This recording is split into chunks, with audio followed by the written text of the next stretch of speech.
தேவ ஜனம் ஒடுக்கப்படுகிறதை ஆண்டவர் ஒரு நாளும் பார்த்து கொண்டு சும்மா இருக்கவே மாட்டார்.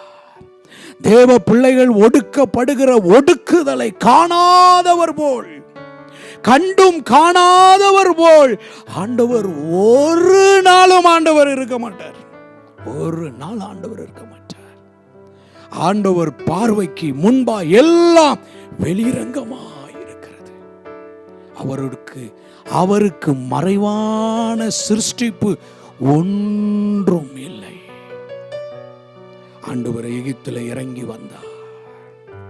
பலத்த இராணுவங்களையும் குதிரை வீரர்களையும் கொண்டு இருந்த பார்வோனை நொறுக்கி அதம் பண்ணி தம்முடைய ஜனத்தை தம்முடைய ஓங்கிய புயத்தினாலும் பலத்த கரத்தினாலும் விடுதலையாக்கின ஆண்டவர் உங்களை விடுதலையாக்க